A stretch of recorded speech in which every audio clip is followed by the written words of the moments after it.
Assalamualaikum warahmatullahi wabarakatuh. Nama saya Nadine dan saya akan menjelaskan materi bab 4 perubahan masyarakat Indonesia pada masa penjajahan dan tumbuhnya semangat kebangsaan. Yang pertama, kita akan memahami materi kedatangan bangsa-bangsa barat ke Indonesia. Berbagai keunggulan yang dimiliki bangsa Indonesia menjadi salah satu pendorong bangsa-bangsa asing untuk datang ke Indonesia. Kedatangan bangsa-bangsa asing ke Indonesia sempat merugikan bangsa Indonesia. Yang pertama, latar belakang kedatangan bangsa-bangsa barat. Beberapa daya tarik dan faktor pendorong bangsa barat ke Indonesia antara lain sebagai berikut. Yang pertama adalah daya tarik Indonesia bagi bangsa-bangsa barat. Berbagai komoditas perdagangan yang dihasilkan bangsa Indonesia itulah yang menjadi incaran bangsa-bangsa barat. Mengapa bangsa-bangsa barat sangat membutuhkan rempah-rempah? Indonesia dan bangsa-bangsa di Eropa memiliki perbedaan kondisi alam. Lokasi mempengaruhi perbedaan iklim dan kondisi tanah di Indonesia dan Eropa. Hal ini mengakibatkan hasil bumi yang diperoleh juga berbeda. Rempah-rempah bagi bangsa Eropa dapat digunakan untuk mengawetkan makanan, bumbu masakan, dan obat-obatan. Yang kedua, ada motivasi 3G, Gold, Gospel, dan Glory. Motivasi ini merupakan motivasi bangsa-bangsa barat melakukan penjelajahan samudra. Gold artinya emas, yang identik dengan kekayaan. Semboyan ini menggambarkan bahwa tujuan bangsa barat ke Indonesia adalah untuk mencari kekayaan. Itulah yang membuat mereka melakukan ekspedisi dan penjelajahan. Glory bermakna kejayaan bangsa. Gospel adalah keinginan bangsa barat untuk menyebarluaskan atau mengajarkan agama Nasrani, khususnya agama Kristen ke bangsa-bangsa di Asia, Afrika, dan Amerika Selatan. Yang ketiga ada revolusi industri. Revolusi ini yang terjadi sekitar tahun 1750 hingga 1850 merupakan salah satu pendorong kedatangan bangsa-bangsa barat ke Indonesia. Apa yang dimaksud dengan revolusi industri? Revolusi industri adalah pergantian atau perubahan secara menyeluruh dalam memproduksi barang dari sebelumnya menggunakan tenaga manusia dan hewan menjadi tenaga mesin. Penggunaan mesin dalam industri menjadikan produksi lebih efisien, ongkos produksi dapat ditekan, serta barang dapat diproduksi dalam jumlah besar dan cepat. Sekarang kita akan mempelajari materi yang kedua, yaitu kedatangan bangsa-bangsa barat ke Indonesia. Yang pertama ada kedatangan bangsa Portugis di Maluku. Portugis mencapai Malaka pada tahun 1511 dipimpin Afonso d'Albuquerque. Tahun 1512 Portugis berhasil sampai di Maluku dipimpin Antonio de Abreu dan Francisco Serra. Yang kedua ada ekspedisi bangsa Inggris. Persekutuan dagang milik Inggris, EIC atau East Indian Company, pengaruhnya tidak sebanyak seperti Belanda, karena EIC terdesak oleh Belanda. Yang ketiga ada kedatangan bangsa Belanda di Jakarta. Pada tahun 1596, Cornelis de Houtman tiba di Pelabuhan Banten. Banyaknya pedagang Belanda di Indonesia dan munculnya persaingan mereka sendiri. Pada tahun 1602 didirikanlah Verenigd Oost-Indisch Company atau VOC yang merupakan merger atau penggabungan perusahaan-perusahaan dagang Belanda. Gubernur Jenderal pertama Peter Bout memindahkan pusat VOC dari Ambon ke Jakarta. Pangeran Jayawikarta memberi izin kepada VOC untuk berdiri di Jakarta. Ia juga memberi izin pendirian kantor dagang EIC milik Inggris. Inilah mengapa Belanda tidak suka Pangeran Jayakarta. Gubernur Jenderal VOC, Jan Pieter Zoon Koon, membujuk penguasa kerajaan Banten untuk memecat Pangeran Jayawikarta, dan kantor EIC dicabut. Pada tanggal 31 Mei 1619, keinginan VOC dikabulkan. VOC mengubah nama Jayakarta menjadi Batavia. Masa ini menjadi perluasan kekuasaan Belanda. Akan memahami materi kondisi masyarakat Indonesia pada masa penjajahan. Pemerintah kolonial menerapkan kebijakan yang merugikan bangsa Indonesia. Akibatnya, bangsa Indonesia melakukan perlawanan untuk mengusir penjajah. Dan kita akan memahami materi bagaimana kebijakan pemerintah kolonial terhadap bangsa Indonesia. Yang pertama ada pengaruh monopoli dalam perdagangan. Monopoli adalah penguasaan pasar yang dilakukan oleh satu atau sedikit perusahaan. Apa dampaknya? Bagi pelaku perusahaan sangat untung karena menentukan harga beli dan jual. Belanda memaksa kerajaan-kerajaan Indonesia untuk menandatangani kontrak monopoli dengan berbagai cara. Salah satu caranya melalui politik adu domba. Belanda berharap terjadi permusuhan antar bangsa Indonesia. Pada saat terjadi perang antar kerajaan, Belanda mendukung salah satu kerajaan yang akan berperang. Jika menang, maka Belanda minta balas jasa. Akibat monopoli, rakyat tidak memiliki kebebasan menjual hasil bumi mereka. Pada tanggal 13 Desember 1799, VOC dibubarkan karena terjadi korupsi dalam perusahaannya sendiri. Mulai 1 Januari 1800, Indonesia menjadi jajahan Belanda. Yang kedua, ada pengaruh kebijakan kerja paksa. Akibat kerja paksa dari Belanda, rakyat Indonesia bekerja tanpa fasilitas yang memadai. Contoh kerja paksanya yaitu pembangunan Jalan Anyer Panarukan, dibangun 200 tahun oleh Gubernur Jenderal Dendels. Puluhan ribu penduduk dikerahkan untuk membangun jalan tersebut, tidak digaji dan tidak mendapatkan makanan yang layak. Yang ketiga, ada pengaruh sistem sewa tanah.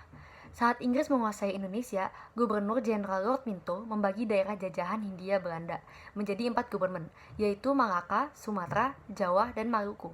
Lord Minto selanjutnya menyerahkan tanggung jawab kekuasaan atas seluruh wilayah itu kepada Letnan Gubernur Thomas Stamford Raffles.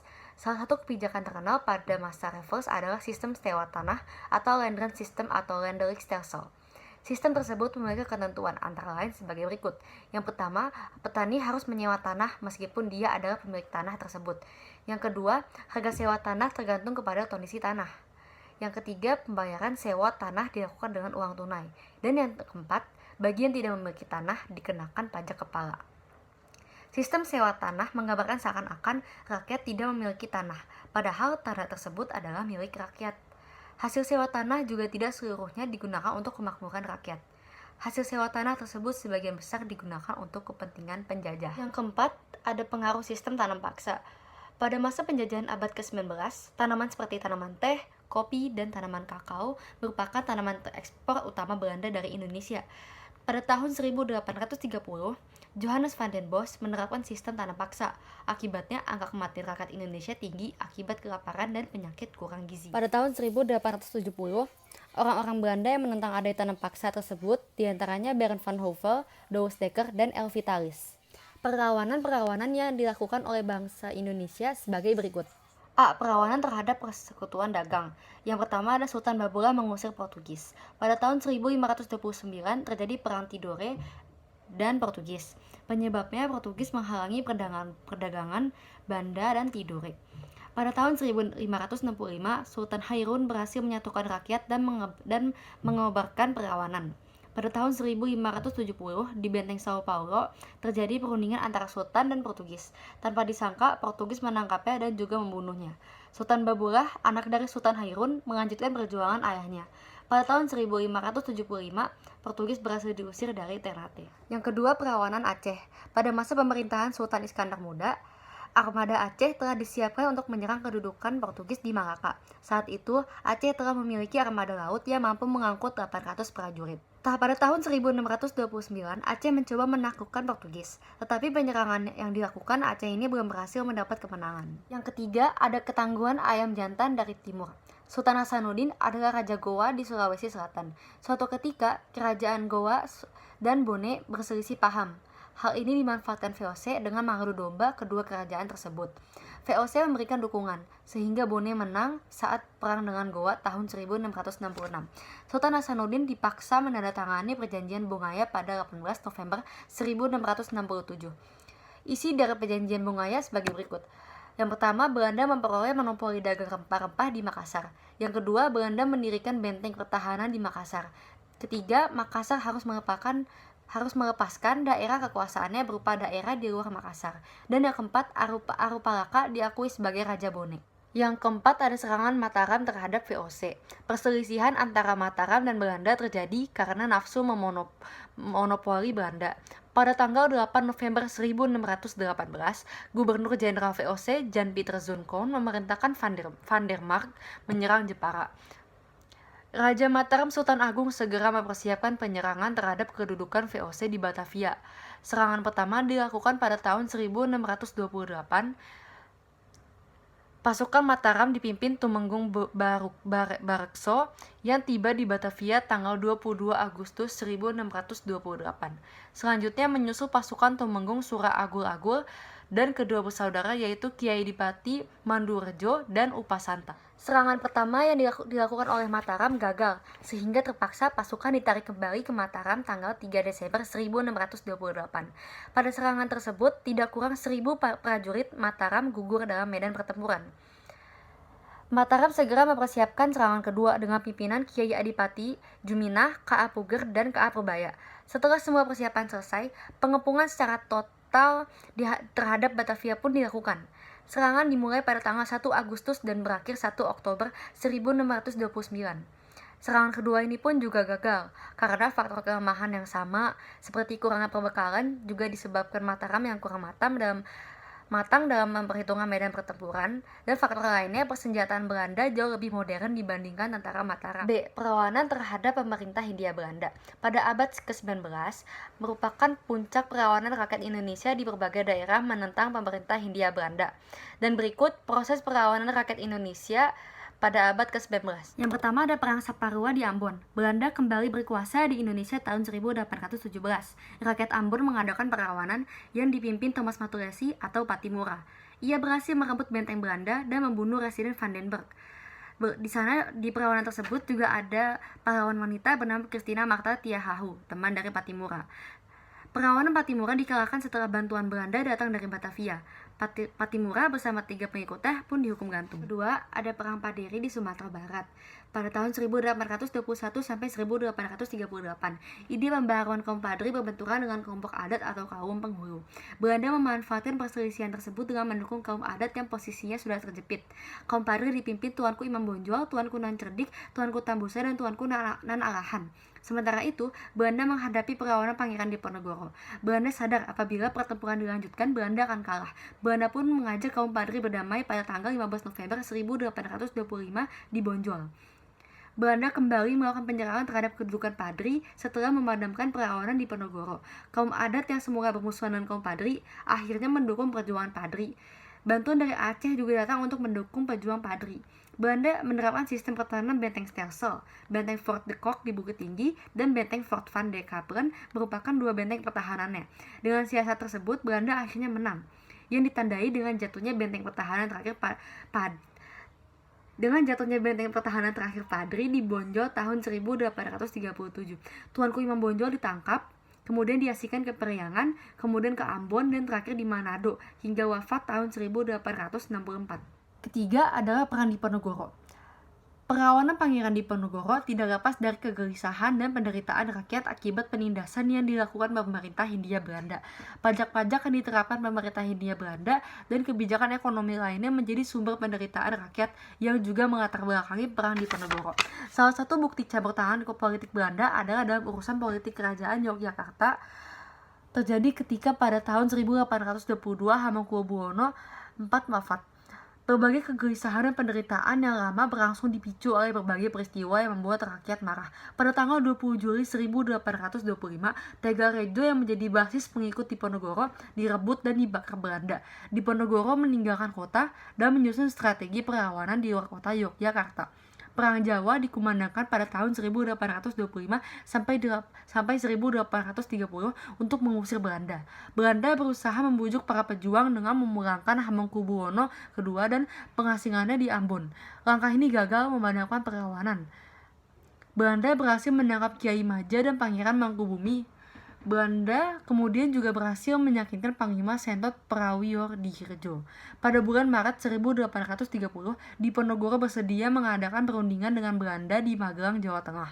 Ternyata Diponegoro ditangkap dan diasingkan ke Manado, kemudian ke Makassar, hingga wafat tahun 1855. Yang keempat, ada Perang Aceh. Belanda mempunyai alasan untuk menyerang istana Aceh. Saat itu Aceh masih merupakan negara merdeka. Belanda juga membakar Masjid Baitur Rahman yang menjadi benteng pertahanan Aceh pada 5 April 1873. Semangat jihad menggerakkan perlawanan rakyat Aceh.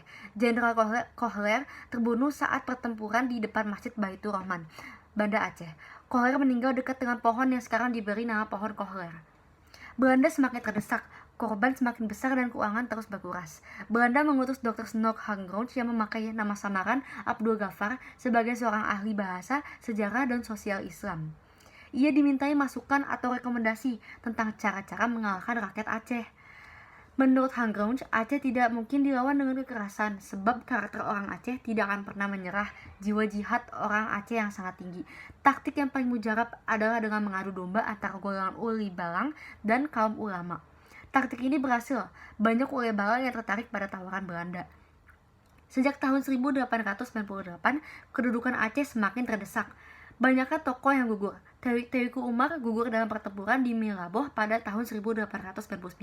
Sultan Aceh Muhammad Daud Shah pada tahun 1903 dan diasingkan hingga meninggal di Batavia.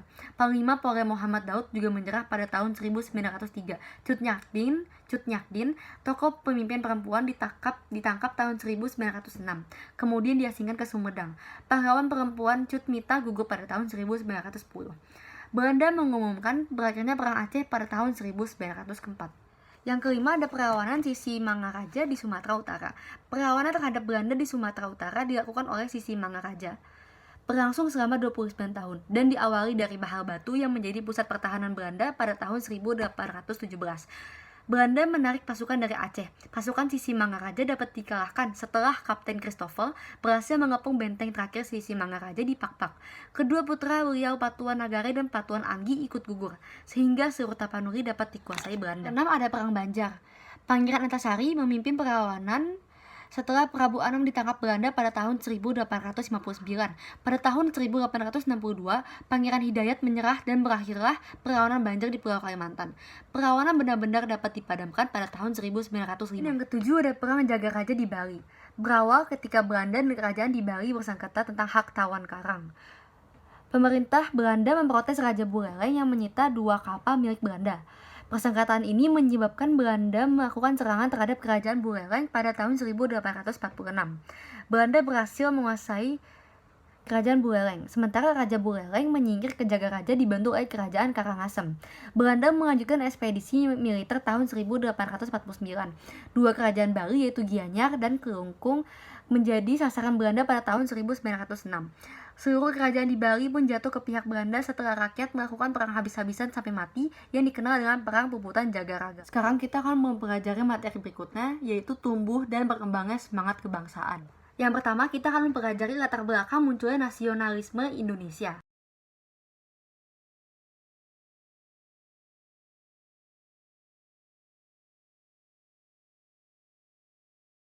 Dua, yaitu Organisasi Pergerakan Nasional Indonesia. Budi Utomo adalah organisasi yang bersifat nasional dan berbentuk modern di Indonesia. Budi Utomo didirikan pada tanggal 20 Mei 1908 oleh Dr. Sutomo. Tujuan awal memajukan keharmonisan Nusa, bangsa Jawa dan Madura. Saat itu ide persatuan belum muncul, sehingga Dr. Sutomo hanya berpikir pada bangsa Jawa dan Madura. Budi Utomo memiliki semboyan Indifurut, India Maju. Dua, ada Sarekat Islam, didirikan di Surakarta oleh K.H. Samanhudi pada tahun 1910. Dahulu bernama Sarekat Dagang Islam, SDI, merupakan organisasi modern pertama yang didirikan umat Islam. Tokoh lain yang terlibat dalam perkembangan organisasi ini antaranya H. Agus Salim dan Abdul Murs. Tiga, ada Indis Partij, didirikan oleh R.M. Suwardi Suryaningrat, Dr. Cipto Mangkusumo, dan Doris Dekker pada tahun 1912 di Bandung. Merupakan organisasi campuran Indo dengan Bumi Putra. Ketiga tokoh ini kemudian dikenal dengan sebutan Tiga Serangkai, bertujuan untuk membangun patriotisme semua bangsa Hindia kepada tanah air yang lebih memberi lapangan hidup kepadanya. Perhimpunan Indonesia, tujuannya untuk mencapai kemerdekaan Indonesia. Dan yang keempat adalah Partai Nasional Indonesia atau PNI, didirikan pada tahun 1927 di Bandung oleh pelajar Al-Jimini Study Club dan Insinyur Soekarno sebagai ketuanya. Dinilai sangat membahayakan Belanda, sehingga tokoh-tokohnya ditangkap dan dimasukkan ke penjara Sukamiskin. Di dalam penjara itu, Insinyur Soekarno menulis pidatonya Indonesia Menggunggat. Partai ini didirikan pada tanggal 4 Juli 1927 oleh para pemimpin muda di Bandung. Tujuan partai baru ini mencapai Indonesia merdeka. Yang ketiga yaitu Pergerakan Nasional pada masa pendudukan Jepang. Proses penguasaan Indonesia. Pada tanggal 8 Desember 1941, Jepang melakukan penyerangan terhadap Angkatan Militer Amerika Serikat di Pearl Harbor. Pada tanggal 11 Januari 1942, Jepang mendaratkan pasukannya di Tarakan, Kalimantan Timur. Jepang menduduki kota minyak Balikpapan pada tanggal 24 Januari. Selanjutnya Jepang menduduki kota-kota lainnya di Kalimantan. Jepang berhasil menguasai Palembang pada tanggal 16 Februari 1942. Pulau Jawa berhasil dikuasai Jepang pada tanggal 1 Maret 1942.